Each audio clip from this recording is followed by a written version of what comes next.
Eh bien moi je préfère les infusions que je fais pousser dans mon jardin, à commencer par du thé des immortels et de la menthe mélisse qui sont très très envahissants. C'est pas du tout la peine d'avoir la main verte pour en avoir. Un peu de stevia pour sucrer l'ensemble si l'hiver n'a pas été trop rude. Les deux, mon capitaine. Moi je travaille sur des cahiers un peu pourris comme ça. Voilà, donc là c'est le manuscrit en partie du tome 2 de Magic Charlie. Des fois je continue un peu sur ordinateur, il y a aussi mes listes de courses. Enfin voilà, je mélange tout. C'est une façon de travailler qui n'est pas très ergonomique. Au début ça m'embêtait un peu, puis j'ai appris que John Irving faisait à peu près la même chose. Depuis je culpabilise beaucoup moins. Ça dépend, des fois j'aime bien les deux. Un livre qui m'a marqué, c'est Brexit Romance de Clémentine Beauvais. Parce que de toute façon, j'adore les livres de Clémentine Beauvais, mais celui-là m'a surprise. C'est pas du tout la romance que le titre laisse présager, ou alors si, c'est une déclaration d'amour à la langue française et à la langue anglaise.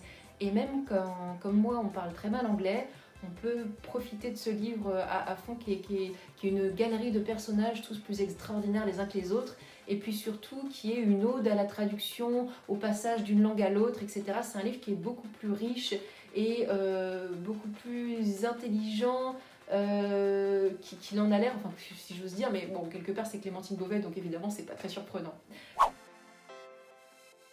Alors l'objet que je préfère sur mon bureau d'autrice, c'est cette tasse que Serena Blasco, qui est l'autrice qui fait Enola Holmes chez Jungle, voilà, c'est la tasse qu'elle m'a offerte. Voilà, c'est mon objet préféré en ce moment.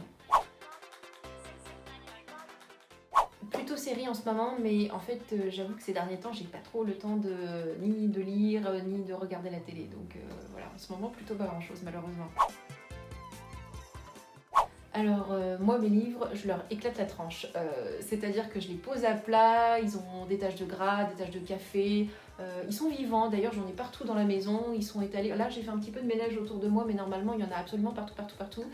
Mes livres à moi ils vivent plein d'aventures, ils sont pas sagement rangés dans leur bibliothèque, enfin si une fois de temps en temps je fais le grand ménage, mais voilà, mes livres vivent de folles aventures.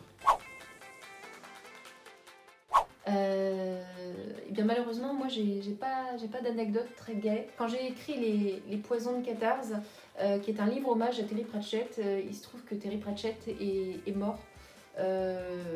Malheureusement, parce que je savais qu'il allait mal, mais je pensais que ça serait pas aussi rapide.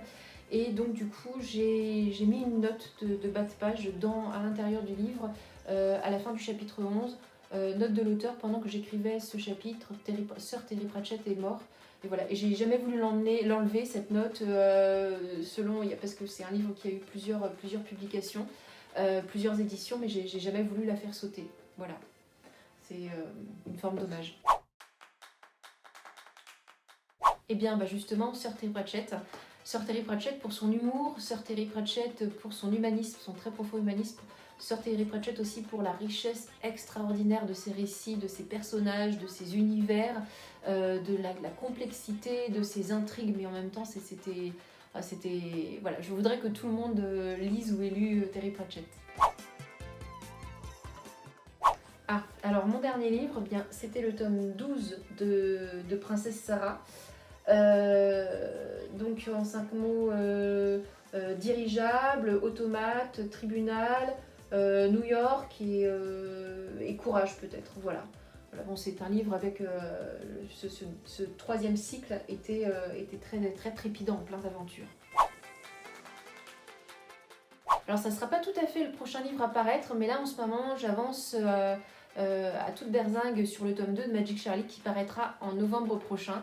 Je suis vraiment sur le final, enfin là voilà, en plein milieu du climax, c'est ce que je fais pendant mon confinement en fait. Voilà, je me retrouve à Tadam au milieu des courses de Citrol, des épouvantails et tout ça.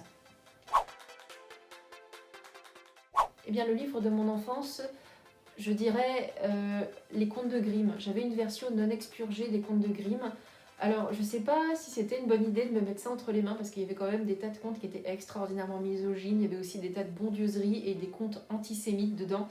En fait, je voudrais pouvoir enlever toute la couche de haine qu'il y avait sur certains contes, et à côté de ça, les histoires sont extraordinaires. On les trouve plus aujourd'hui.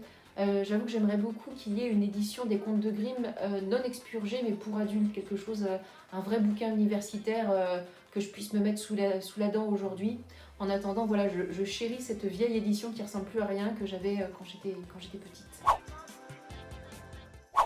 Alors, je ne vais pas choisir un seul livre parce que quand on choisit un seul livre, on finit par monter une religion avec et puis après on se tape dessus avec les gens qui ont un seul livre aussi en religion et après voilà, il y a des morts, tout ça.